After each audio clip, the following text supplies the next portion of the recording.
She's got a meal too.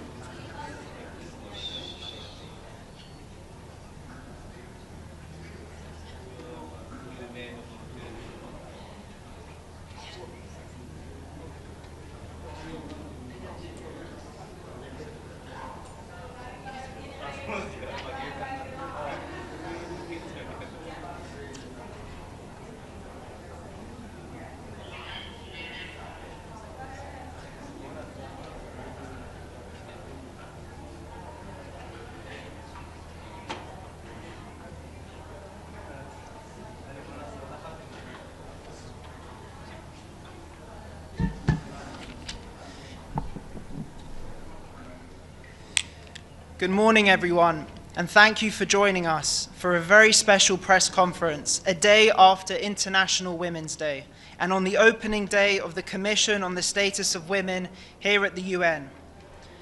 After this stakeout at 11:30 a.m., please tune in to our official side event called Speaking Up on Violations of Women's Rights and Human Rights in Iran. You can find the link to tune in on UN TV. I'd now like to invite Israel's ambassador to the UN, Danny Danon, to deliver a statement.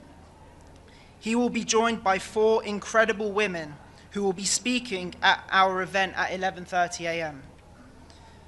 We have Rahele Amiri, who is a trained psychologist from Kerman, Iran, who participated in the Women Life Freedom Zan Zandagi Azadi protests in 2022 to 2023 and was shot in the eye by regime forces. Dr. Nazi Moinian is an accomplished Iran-born fellow at the Middle East Institute and is an advisor to INSS in Tel Aviv. Marjan Kipor Greenblatt is an Iranian-American analyst and human rights activist specializing in women and minority rights in Iran. And Shiva Amini is an Iranian women's futsal player who previously played for Iran's national futsal team and fled her home country for Europe following harassment by the Islamic Republic. I'd now like to invite Ambassador Danon and our special guests.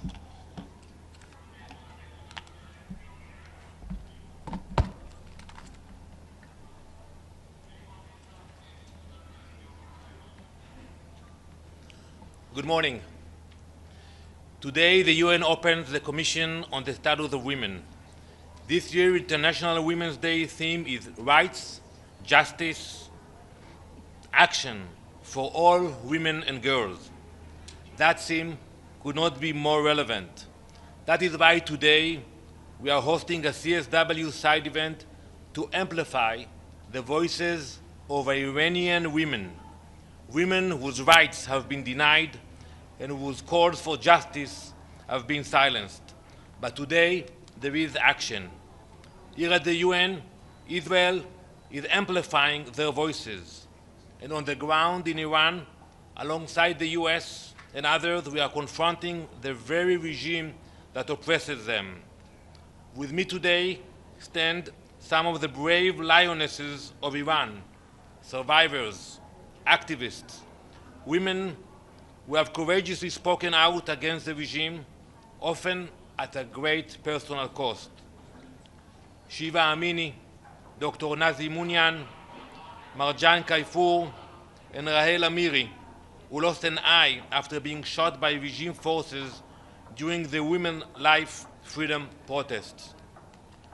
For 47 years, the regime in Tehran has ruled through fear and brutality. Women beaten in the streets, arrested for showing their hair, dragged into prison for demanding basic freedoms. A regime that rapes, tortures, and kills women who dare to stand up. But Iranian women do not surrender. They resist. Just last week, the Iranian women's national football team, the Lionesses, refused to sing the regime's anthem before a match in a silent protest against the Iranian regime. They were immediately branded traitors and threatened on state television. That is the regime we are dealing with, a radical Islamist regime that spreads violence across the region and wages violence against its own women. To the women of Iran, I say this: your enemy is our enemy. Stopping this regime is not easy. Israelis are in and out of bomb shelters. Our neighbors in the region are under attack.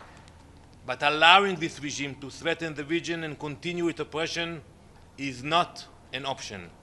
So we will continue to target the leadership of the regime and dismantle its nuclear ballistic missile capabilities.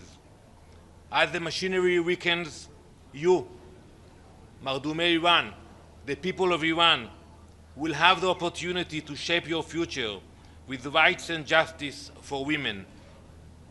In the past 11 days, Iran has fired missiles and drones across the region at Israel, at our neighbors, and at civilian targets. The regime has attacked more Arab countries in the past 11 days than Israel has in its entire existence. This is not defense. This is aggression aimed at destabilizing our region. That is why we welcome the statement you issued by the Gulf Cooperation Council condemning the Iranian regime's attacks on civilian targets and its violation of international law. The Gulf countries also called on the Security Council to clearly condemn these attacks and demand that Iran stop immediately. We agree. The Security Council must act. It must make clear that these attacks are unacceptable and that Iran must stop and surrender. Let me be clear. Changing the man at the top does not change the regime. It is the same ideology, the same nuclear ambitions, the same ballistic missiles, the same terror proxies. For us, nothing changed. My advice to Tehran's new leadership: look at what happened to those who thought they could threaten the US and Israel. Israel remains committed to the objectives of this joint operation: to dismantle the regime's nuclear ballistic missile capabilities and weaken the machinery that allow it to threaten the region and oppress its own people. We hope that soon the people of Iran will have the opportunity to rise up and share their own future. Let us pray that by International Women's Day 2027, Iranian mothers, daughters, grandmothers will stand here themselves speaking for a new reality in Iran, where women finally have what they have been denied for too long: rights and justice. I want to thank the esteemed guests that we have today, and I invite you all to join us at the event we will start momentarily. Thank you. If you have any questions, make sure they're directed to the ambassador. Yes, it's Pamela Falk from U.S. News and World Report. To the ambassador, you thought the Strait of Hormuz might open up a little faster than it has. It's virtually closed. When do you think that might happen?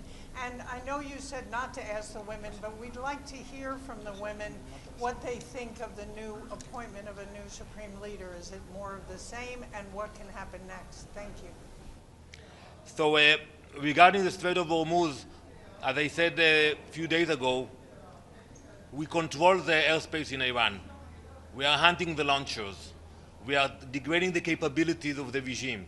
So it's going to be harder for them to attack civilians in Dubai and to attack vessels in the Strait of Hormuz.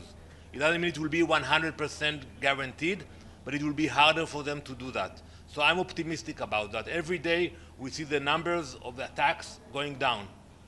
Regarding your question, it's up to them, not up to me if they want to address it. But you are welcome to join us, Pamela, at the conference, and we're going to have time for questions and discussions. Ambassador Adla Massoud, the National. So today the Lebanese the Lebanese president said he's willing to engage in direct talks with Israel. Is Israel willing to engage in direct talks? Or do you think Israel should finish its military offensive first before? We are a peaceful nation. We believe in diplomacy. But it takes more than declarations. And I tell the Lebanese leaders, take action against Hezbollah. Hezbollah started to fire rockets into Israel in order to show support for the Iranian regime, to the Ayatollah regime. They wanted to avenge his death. So that's not acceptable. If the Hezbollah will be restrained, then we are open to dialogue. And we had a very good dialogue with the Lebanese government before. Thank you, Mr. Ambassador. My name is Abdul Hamid. The first day of the clashes, your Air Force targeted a school in southern Iran, killing 165 young girls. So how can we believe there's shedding crocodile tears about Iranian women when you went and killed these young girls? So I addressed this question a few days ago. We're looking into these incidents. We do not believe that the Israeli Air Force was involved in that incident. But we have to say it very clearly. We do not target civilians. We target military infrastructure. The Iranian regime, they're doing exactly the opposite. If civilians are being hurt, we regret that when we say that. Same goes for the US. But the Iranians, they do exactly the opposite. They target cities, they target airports, not only in Israel, in 12 countries in the region. Thank you very much, Mr. Ambassador. Edith Lederer from the Associated Press. The Israeli Defense Forces said after the selection of Supreme Leader Khamenei's son as the new Supreme Leader that they would target him. Does Israel support President Trump's demand that the United States should have a say in the selection of the next leader or a new leader of Iran? So there is no daylight between the US and Israel. The new leader, unfortunately, is more of the same. Same ideology, same radical ideas, and if anyone who will promote those radical ideas against us, we will target them, we will find them. I think it's for the people of Iran to choose their next leadership. We will have to create the conditions for them, and that's what we are doing now. But eventually, they will have to stand up, rise up, and choose their own leadership. Thank you very much. And I invite you all to join us at 11:30 at CR9.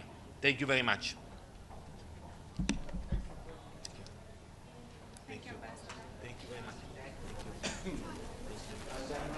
Thank you. Thank you, Nancy. Thank you. Yes. Thank you.